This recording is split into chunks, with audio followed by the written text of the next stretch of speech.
Actually, I had quite an illustrious career, 27 and a half years in the FBI. And in those 27 and a half years, I had 13 assignments, so I moved around the country. The only part of the country I never did live in was really the extreme northeast U.S. So also during my career, I handled just about everything. I was counter-espionage, counter-terrorism in New York and Connecticut, and I negotiated with some skyjackers at Philadelphia International Airport for 2.5 hours, July the 12th, 1972.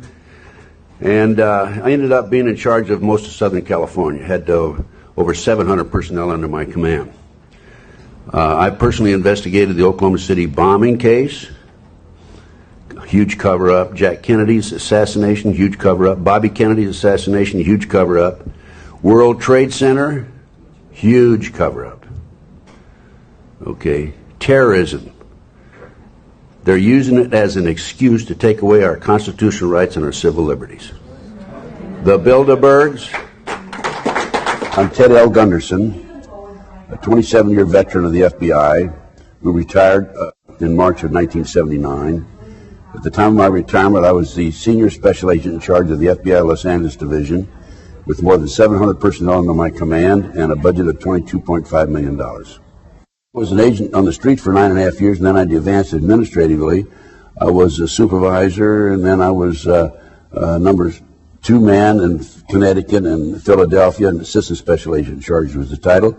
And then I became a chief inspector, and then I was the agent in charge in Memphis, Dallas, and the senior special agent in charge in Los Angeles, because I had 3 other special agents in charge under me and 24 supervisors under them. I have information chiseled in stone, documented, that the FBI had advanced knowledge about 911 and did nothing to prevent this from occurring. And this is atrocious. It's unbelievable, having been a former FBI agent myself.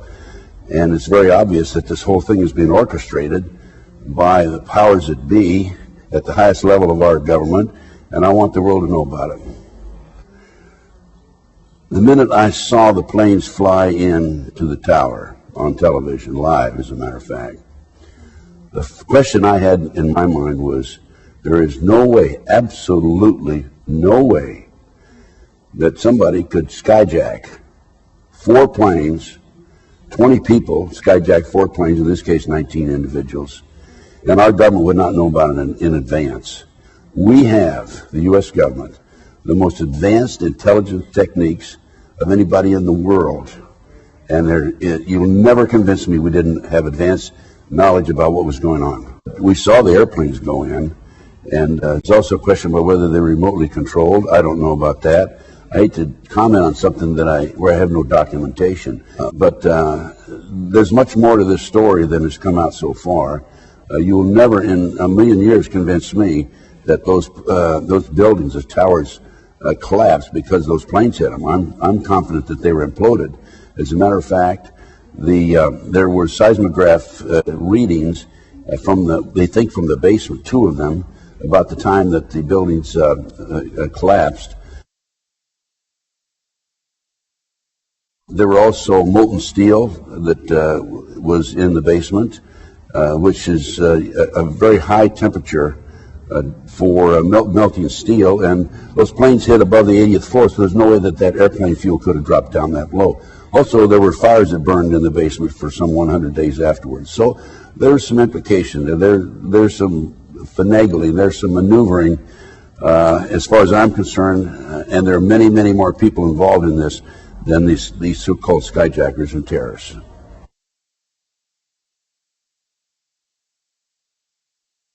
The anti-terrorism legislation was written back in the middle 1980s under the George Bush Sr. administration.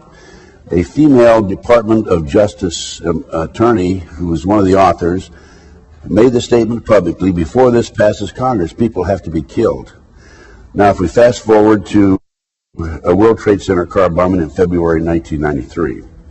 At that time, the FBI had a 43-year-old former Egyptian army officer as an informant who was in with the terrorists. He was commissioned by the terrorists to put the bomb together. He went to his FBI superiors, we're going to use a dummy bomb, right? And they said, no, we're going to use a real bomb. So the FBI not only knew in advance that they were going to bomb the World Trade Center, they furnished the ingredients for the bomb, which is absolutely unbelievable. that they get away with this. What's unbelievable about it is this was actually printed in the New York Times on October 28, 1993. But they got away with it. And if I was a congressman or senator, I would demand an investigation. Why would the FBI furnish the ingredients for the bomb that brought down or that had damaged the World Trade Center in February 1993? We had 6 people killed there. We had 1,000 people injured. We had a total of 6 citizens who died in the February 1993 World Trade Center car bombing. We had $1,000 worth of 1,000 individuals were injured. We had $500,000 in damage. But there weren't enough people who died to pass the anti-terrorism legislation. So now we fast forward to May the 19th, April the 19th, 1995, Oklahoma City bombing. We had 169 people who died, probably 169 because there was one leg they never did identify. And a year later, the anti-terrorism legislation passed. Now, it wasn't tough enough. I can't prove that there were explosives that were placed in the World Trade Center in the 9/11 situation. However, from what I've seen, an expert on implosions from Albuquerque, New Mexico, that worked for the government as under government contract, stated immediately afterward that the buildings were imploded. And then he retracted his statement and said, well, maybe they were, maybe they weren't. Basically, now he's saying that they weren't imploded. But other experts who have looked at the pictures say that the buildings were imploded. I think that in order to implode those buildings, there had to be implications, government implications or involvement in placing these charges. I mean, that was a tremendous project. I mean, I don't know how many people would be involved in it. Going back to Oklahoma City, an inside investigator told me there were at least 11 other people involved in the Oklahoma City bombing. Now, if you have 11 other people involved in Oklahoma City, you're going to have 3 or 4 times that involved in the World Trade Center situation.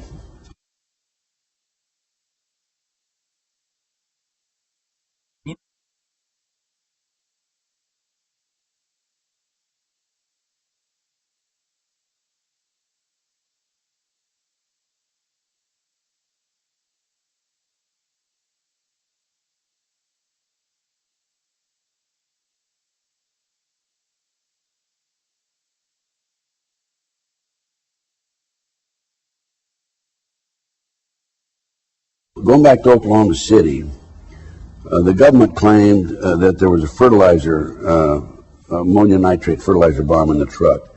Initially, it came out, I think, with 1,500 pounds, and then it's 2,500 pounds. Then in the end, they said 4,800 pounds. A fertilizer bomb explodes in 360-degree, but there's no question about it. The bomb that was in that truck was a directional bomb. Now, there was a bomb called electrohydrodynamic gaseous fuel device that was developed in the early 1980s, highly classified. It was developed by Hercules Manufacturing in Silicon Valley, California. At the time of the first explosion in the experiment in Area 51, 2 technicians died because they underestimated its the power and the strength of this bomb. My informant, my main informant, Michael Reconnaisuto, whose firm, Hercules Manufacturing, actually developed this bomb. Michael was with the agency for years, as was his father, Marshall, told me that the bomb, the truck bomb in Oklahoma City was this electrohydrodynamic gaseous fuel device. We call it a pineapple bomb because it's the size of a pineapple, but very, very powerful. And then what I think happened in Oklahoma City is that we had the pineapple bomb go off, and then 9 seconds later we had a conventional bomb go off on the inside. With regard to this proceeding, basically there are 4 elements that I have to receive information regarding.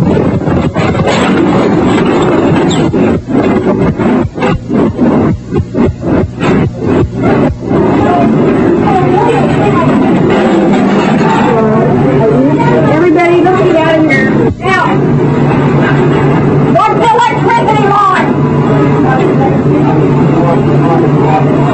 What's the light? What's the light? Yeah. On the main door. All the way to the right.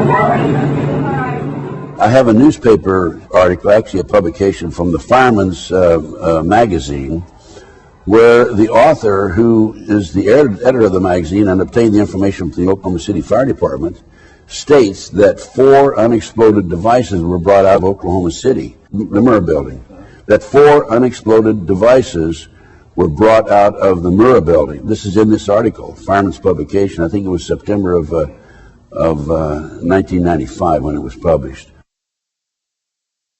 Now, if that's the case, then you had 5 conventional bombs planted on the inside, and you had the barometric bomb, or the pineapple bomb, in the truck.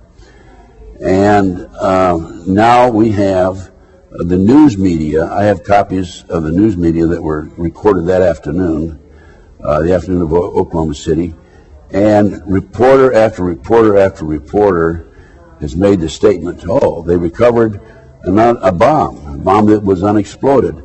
One of them is specifically said, they recovered a bomb, and now we're going to know where the bombs came from because it has U.S. Army written on the side, stenciled on the side. So we have, and McVeigh, as far as McVeigh was concerned, I think McVeigh was a mind control victim. The government said he's flunked out of Special Forces. I doubt that. I think he was in Special Forces. He wrote a letter to his sister saying he'd been recruited by the CIA to be trained as a professional assassin and also to work on the CIA drug operation. And he was visited in Oklahoma City and in Colorado when he was in custody by Dr. Jolly West, DLA. Dr. West is the foremost expert on MK-Ultra. MK-Ultra is a government CIA mind control program. I was not, had absolutely no knowledge of the project, MK-Ultra, the Monarch project, during the period I was in the FBI. It was only after I got out of the FBI and I started doing my own research. And that came about because I was the investigator of the Jeffrey R. McDonald case. He's a former Green Beret doctor who was convicted of murdering his wife and 2 children in Fort Bragg, February 17, 1970. And he was tried and convicted, sentenced to 3 consecutive life sentences. I was called into the case after he'd been tried and convicted. His friends said he's innocent, and I began my investigation. And within 10 months, October 25, 1980, I obtained a signed confession from a girl, Helena Stokely, who said Dr. McDonald did not commit those crimes. They were committed by her satanic cult group. The satanic cult group was distributing drugs up and down the East Coast. They were being flown in plastic bags of the body cavities of the dead GIs coming out of Southeast Asia. And this is the late 60s, early 70s.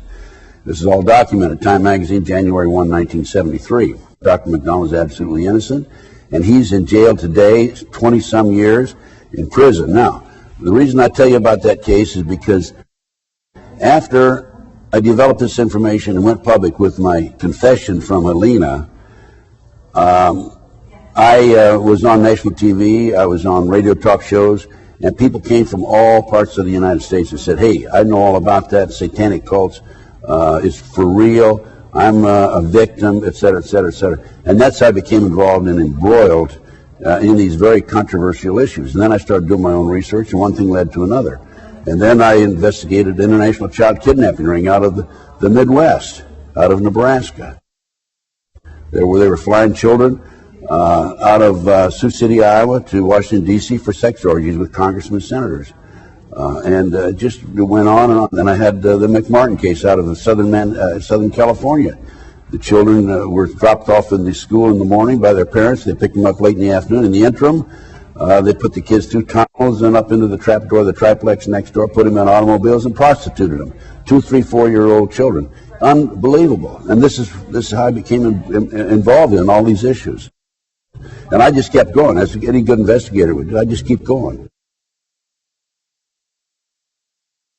The international child kidnapping ring is not being exposed.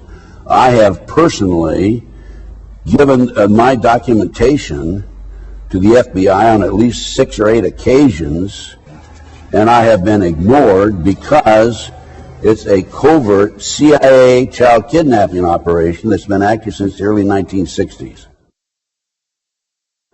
What's happening here is these children are being flown, or were in the past in the 1980s, out of Sioux City, Iowa, to Washington, D.C. for these sex orgies for the purpose of blackmailing the congressman, of compromising them. And, of course, hey, there's a bill that's going to be passed on Monday, and then I can come around to you and say, Congressman, you remember when you were with that little boy, that little girl last Friday? Okay, you better vote this way. That's exactly what's happening. It's called blackmail. This is a CIA covert operation.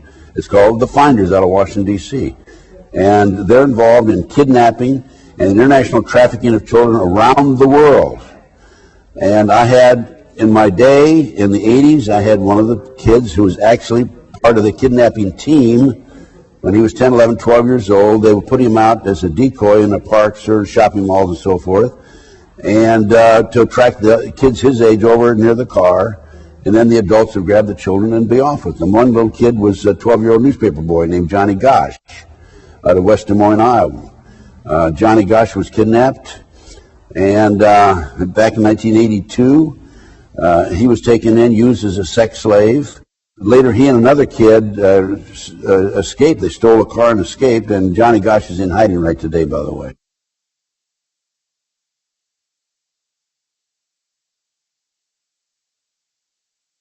The children are used for body parts.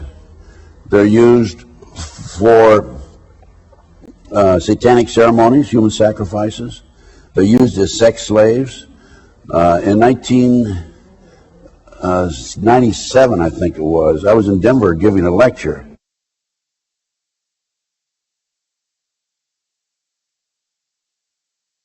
I had a tip from an airline employee that 210 children flew out of Denver to New York and then on to Paris, France. The airline employee who saw this was refueling the plane, asked a female adult and two male adults who were with the children, asked a female adult and two male adults who were with the children, who are these kids? And the woman says, Child Protective Services, mind your own business. And that man, by the way, has disappeared.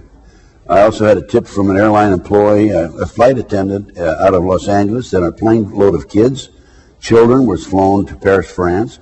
Paul Benassi, my informant inside the Nebraska case, who was part of the Child Network, told me that some of these kids are auctioned off. He's attended 6 such auctions. As few as 6 and as many as 36 children were auctioned off at these various auctions. The children sell for up to $50,000 each, sometimes more. The ages are 2 to 21. The kids stand on a stage in their underwear with a number across their, with the string around their neck and a number on a cord, on a piece of cardboard, and the people in the audience bid on them, just like bidding on an automobile. This is going on right under our nose. I've given this to the FBI and demanded investigation. I gave the latest complaint I filed is in writing as of November of this last year. I just keep pumping it over to them, keep giving it to them. And I have a U.S. Customs report that documents this.